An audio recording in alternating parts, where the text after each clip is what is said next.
Hello and welcome to Truthis. I'm your host, Ivan T. Vincent, on this Revamped show that I started years ago, and I put it on the back burner and never did anything with it. So I restarted it over again, and just so we can get it right off the bat. I am not Russian. My first name Ivan was going to be Ian. I was born in the state of Kentucky. My parents were debating on changing my name to Ulysses at one point as well. So I don't know if I was lucky I got Ivan or not. I sometimes tell my parents they should have named me Sue. The point of the show is the truth is the light in the way, as the Bible says it. Also, the truth is the only way we can get to facts. Facts are told through the truth, and if you can't tell the truth, then you're not telling the facts, and that's simple as that. Truth is too hard for some people to handle, so truth has many meanings, and as far as the name of the show goes. So but what I want to stand here for is to welcome you all, and if you like the show, then please share and subscribe and get other people, and again, this show is being created to present facts. It's not left, it's not right. I lean to the right myself. My family, some do both ways. So I just want to find a peaceful solution and to get people to understand that it's not left against right, it's good versus evil, and that's the way it really is now. Today's episode, what I want to get to is discussions about 9/11. And the problem with 9/11 is, I do believe there was something to be said about people in our own country taking part. Again, was it an inside job? I don't know that. Neither does anyone else, and that's the point I want to get to, and that's the reason for this show. Is I want to go over some of the facts about the buildings themselves, about physics, about gravity, and you can, at least if you're going to have a conspiracy theory, it should be based on facts. And if you don't have facts, then what you're talking is really rhetoric up to that point. So the point is of this show is I'm going to go over the facts regardless of anyone's feelings, and then from there you can formulate your own opinion about what happened or what you really believe happened. And again, I think there were people involved in our country, but I'm not here to discuss that. I'm here to discuss the facts. One of the first things I hear people say erroneously is that an airplane could not enter into a solid steel and concrete building. Well, they're not solid steel and they're not solid concrete. That's completely erroneous, because basically an airplane, you're talking like now say a 737 weighs 93.5 tons fully loaded with passengers and everything. A 747 weighs as much as 493.5 tons. Okay, now I think those were DC-10s that hit the building, and they weigh 290 tons. Now, for comparison, a wrecking ball, average wrecking ball, you have them running from 1,000 pounds to 12,000 pounds. So from half a ton to 6 tons for a wrecking ball. Now, if it was those were DC-10s, that was it. One plane was the equivalent of 116 wrecking balls flying at 400 miles per hour and hitting the side of a concrete and steel building, of course. And they're not as solid as you think they are, because if you knew how the construction worked, there's actually concrete plates that are put and riveted over top of steel girders. So hold on, I'll get to that in a second. First, I want to show you a little clip from a video done by the Slow Mo guys. If you want to go over to their channel, give them a like and subscribe to their channel. Follow them. of what a steel wrecking ball does to steel. Not concrete and steel, but what a wrecking ball will do to steel. And especially, this is only going at 60 miles per hour. So pay attention to that, and then consider that there was 116 2.5-ton wrecking balls that hit the World Trade Center, each DC-10. If it was a 747, it was the same as, let me see, how many, 197 2.5-ton wrecking balls. You think about that.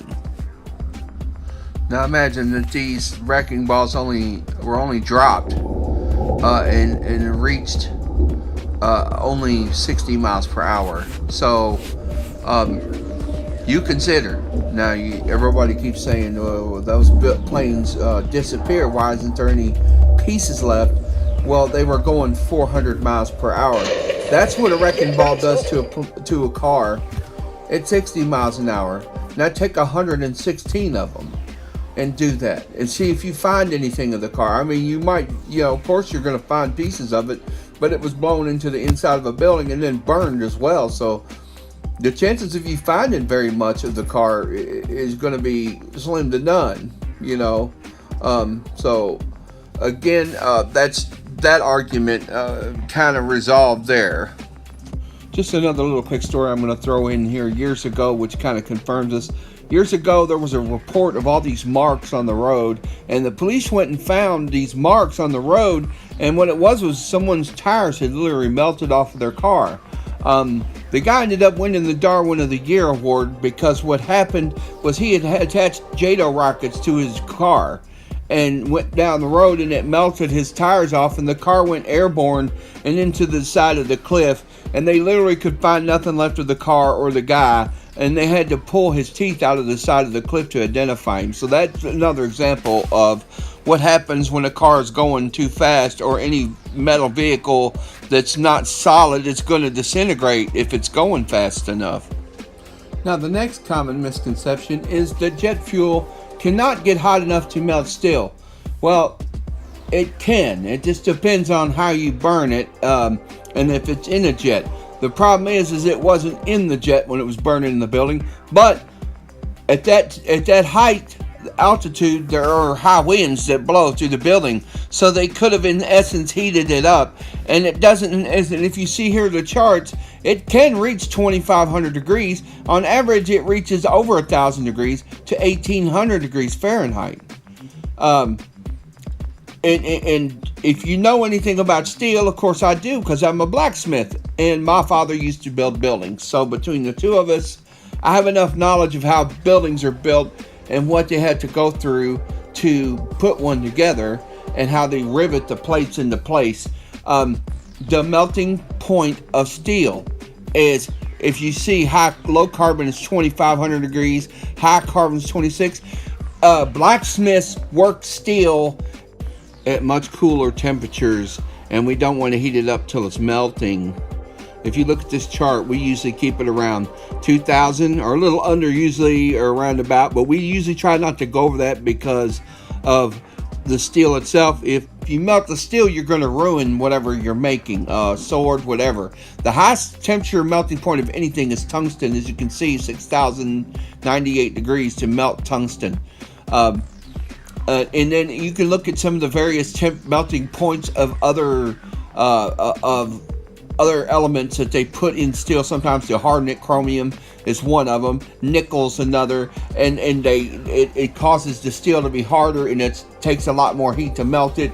Now, I'm sure I probably don't have to share with you all the fact that there is such a thing as gravity, and there's even a formula for it. And now I'm going to get to the next part, since we already know that steel can get soft when it's heated, and it doesn't have to be the melting point. The average weight of each building was 200,000 tons of steel, 765,000 tons of concrete. That's not even in pounds. In pounds, it would be 400 million pounds of steel and 1,530,000,000 pounds of concrete. For the glass, 480,000 pounds of glass. The total combined weight of each building was 1,933,733,333 pounds total weight per building. And the last 2 points I want to make is, I have 2 friends who were in New York that day, and jets went right over them. One was on a mezzanine. Everybody keeps saying this stuff about CGI. I'm sorry, but my friend had one fly right over him. And there's another guy who I talked to who was on a boat watching them go over and film the whole thing with his camera, phone camera. So you must have some really bad CGI to actually make people on the ground hear it, see it, and feel it, much less be able to tape it. And my other thing is also that I'm not saying that any of you conspiracy theorists are wrong. There's somebody wasn't in there. Somebody didn't cut beams. Somebody didn't put something in the buildings to make them do whatever. One other thing, explanation, the air in the building when it went down, it's like an accordion effect, and all that air had to go out so it would blow the glass outward. It wouldn't have sucked it in, that's for sure. So that gave the effect of things being blown out. So some of that may have been air compression, okay? The last thing, also, again, was Building 7. Again, I'm not saying it's not an inside job. I'm not saying that some of these things aren't possible, but these notions that some people are saying, that the buildings didn't fall directly down in their footprint, they damaged Building 7. Here's some pictures that I got. I don't know where I got them at this point. Building 7. So again, not saying that there wasn't something more to it, not saying that there wasn't people involved, but I think that if there is people involved, they need to be brought to justice, period. They need to be brought to justice, because what they did wasn't just an attack on America, it was an attack on the people of America, and that's where we have a problem, and that's where we need to focus. So we established 9 things here. Each plane was heavy enough to penetrate the buildings, traveling at 400 miles per hour, as each plane was equivalent to 116 2.5 ton or 53.3 4.5 ton wrecking balls. Now you're moving them at 400 miles an hour. The planes were not CGI. Jet fuel does get hot enough to melt steel at 2,500 degrees Fahrenheit. Steel does not have to be at melting point to get soft. Blacksmith shaped steel, when it gets soft enough and they shape it at under 2,000 degrees. They melt it and hammer on it. So you add the like I said, the total weight of each building was 1,933,733,333 pounds, plus people, plus office equipment and everything else. So definitely would be enough to pull down softened steel. Next is, the buildings are not solid steel and concrete, which a lot of people have that mistaken notion. The only part of a building that's actually solid, poured in place, is the floor. Each floor is poured and filled, and past that, the walls are set in and riveted in onto the steel. Third or seventh is, the sheer weight of each building themselves was enough once the steel got soft enough to pull the buildings down. 8, the air in the building is being compressed down and outward and blowing outward the glass as it fell down. And 9 was, Building 7 was damaged by falling debris from the other towers. That's it. So again, I'll say right here, I'm not denying any of your theories that there wasn't more to it, that there's not. I'm just telling you what steel does, what concrete does, what, the weight of the planes was. And so you can formulate whatever you want after that. And as long as it's based on fact, it doesn't matter who was involved or whatever. If they were involved, they need to be in prison. End of story. Hope you like my show. Please like and subscribe and share this channel and share the video. Thank you. And also, I wanted to add this quick note. My books are available on Amazon. I don't know if any of you ever heard of Charles Fort. He wrote a book called Book of the Damned. a long time ago, and really it wasn't what you think. Just like my books, I discuss a lot of conspiracy theories and stuff in my books. That's even though they're fiction and there is some, they're not really your typical like your bloodsucking Dracula type book. And that's what I wanted to make a point now. With Charles Fort, what happened is if it rained frogs or red blood or anything like that really happened, he recorded it, and it was being recorded in scientific journals. So he wrote a whole book on all these mysterious events. And so that's why he named it the Book of the Damned, because as soon as these things were recorded, these weird things that happened, they went into these scientific journals and then they were forgotten about. So that's why it was called damned information. Anyway, take care, buy my book, subscribe, and share the video. Thank you.